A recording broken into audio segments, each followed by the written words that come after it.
Welcome to சுடுதண்ணி. இன்றைக்கி நம்ம வீடியோவில் ரெஸ்டாரண்ட் ஸ்டைலில் ஒரு சூப்பர் க்ரீமியான பட்டரியான ஒரு கிரேவி ரெசிபி தான் பார்க்க போகிறோம். பன்னீர் பட்டர் மசாலா எப்படி பண்ணுறதுன்னு பார்க்கலாம். இந்த ரெசிபி ஏன் எல்லாருக்குமே அவ்வளோ பிடிக்குதுன்னு தெரியல. ஆனால் இதை பிடிக்காதவங்க யாருமே இருக்க மாட்டாங்க. ஆனால் இது சூப்பர் ஈஸியாக ரெஸ்டாரண்ட் ஸ்டைலில் நம்மளே வீட்டில் பண்ணலாம். இதோட இன்க்ரீடியன்ஸை நான் டிஸ்கிரிப்ஷன் பாக்ஸில் கொடுக்குறேன். இப்போ வாங்க செஞ்சு சமைக்கலாம். ஃபர்ஸ்ட் இதுக்கு ஒரு பேனில் 1 டேபிள் ஸ்பூன் வெண்ணெய் சேர்த்துக்கலாம். இப்போ இது கூட 2 பெரிய வெங்காயம், 1 இன்ச் அளவு இஞ்சி, 3 பல் பூண்டு கொஞ்சம் பெரிய பல்லாக எடுத்திருக்கேன். அதோட 2 ஏலக்காய், 2 கிராம்பு சேர்த்துக்கலாம். சேர்த்துட்டு இதை நல்லா வதக்கிடுங்க. வெங்காயம்லாம் ரஃபாக சாப் பண்ணி தான் சேர்த்துருக்கேன், ஏன்னா இதை நம்ம அரைக்க போகிறோம். நம்ம இதை அரைச்சி சேர்க்க போகிறோங்கிறனால வெங்காயம் ரொம்ப கம்மியாக எடுத்தோன்னா கிரேவியோட குவான்டிட்டி ரொம்ப கம்மியாயிடும். ஸோ அதனால தான் 2 பெரிய சைஸ் வெங்காயம் எடுத்திருக்கேன்.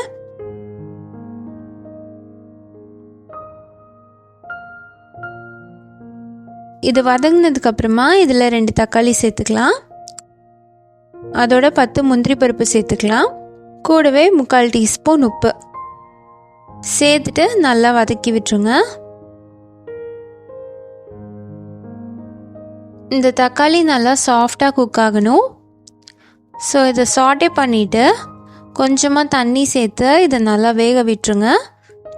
இது வெந்து ரெடி ஆனதுக்கப்புறமா நம்ம அரைச்சிக்கலாம். இருக்கட்டும்.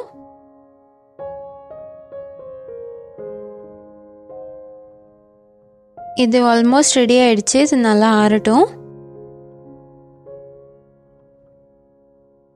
இப்போ பார்த்தீங்கன்னா இது நல்லா ஆறிடுச்சு. இதை ஒரு மிக்சியில் மாற்றிக்கலாம். இந்த ஃபைன் பேஸ்ட்டாக அரைச்சிக்கோங்க. இது ரெடியாக இருக்குது. இது இருக்கட்டும். அடுத்து அதே பேனில் 1லேருந்து 1.5 டேபிள் ஸ்பூன் வெண்ணெய் சேர்த்துக்கலாம்.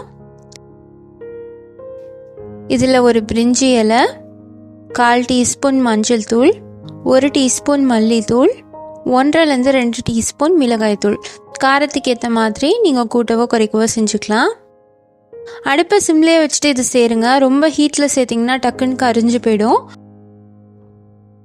இதை ஒரு தடவை லைட்டாக மிக்ஸ் பண்ணிவிட்டு நம்ம அரைச்சி வச்சுருக்க அந்த பேஸ்ட் இதில் சேர்த்துடலாம். எல்லாத்தையும் சேர்த்துட்டு நல்லா கலந்து விட்டுருங்க. மிக்ஸி அலசி அந்த தண்ணியோட நீங்கள் சேர்த்துக்கலாம்.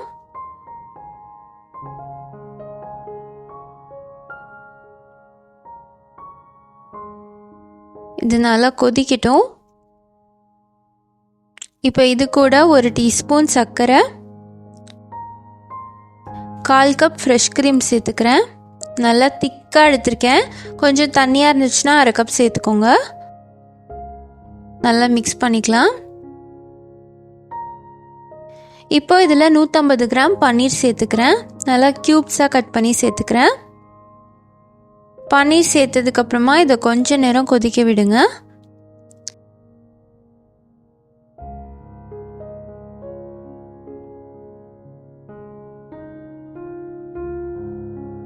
லாஸ்ட்டாக இதில் கார்னிஷிங்காக கசூரி மேத்தி சேர்த்துக்கிறேன்.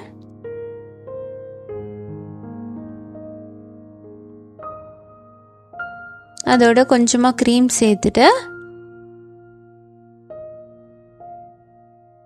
இதோட 1 டீஸ்பூன் வெண்ணெயும் சேர்த்துக்கிறேன். இது மெல்ட் ஆகி அதை சாப்பிடும்போது சூப்பராக இருக்கும். அவ்வளோதான், நம்மளோட க்ரீமியான யம்மியான பன்னீர் பட்டர் மசாலா இப்போ ரெடி ஆகிடுச்சு. இதை பண்ணும் போதே எனக்கு செம்ம டெம்டிங்காக இருந்துச்சு. உங்களுக்குமே அப்படி தான் இருந்திருக்கும்னு நினைக்கிறேன். நீங்களும் இந்த ரெசிபியை இதே மாதிரி செஞ்சு பார்த்துட்டு இதை நான் கூடவோ சப்பாத்தி கூடவோ ரொட்டி கூடவோ எது கூட வேணாலும் வச்சு சாப்பிடலாம். ரொம்பவே அருமையாக இருக்கும். இந்த ரெஸ்டாரண்ட் ஸ்டைல் பன்னீர் பட்டர் மசாலாவை நீங்கள் ட்ரை பண்ணி பார்த்துட்டிங்கன்னா அதுக்கப்புறம் ரெஸ்டாரண்ட்டில் போய் இதை வாங்கவே மாட்டீங்க. இந்த வீட்லேயே அவ்வளோ ஈஸியாக பண்ணும்போது அங்கே போய் ஏன் வாங்கணும் தான் உங்களுக்கே தோணும்.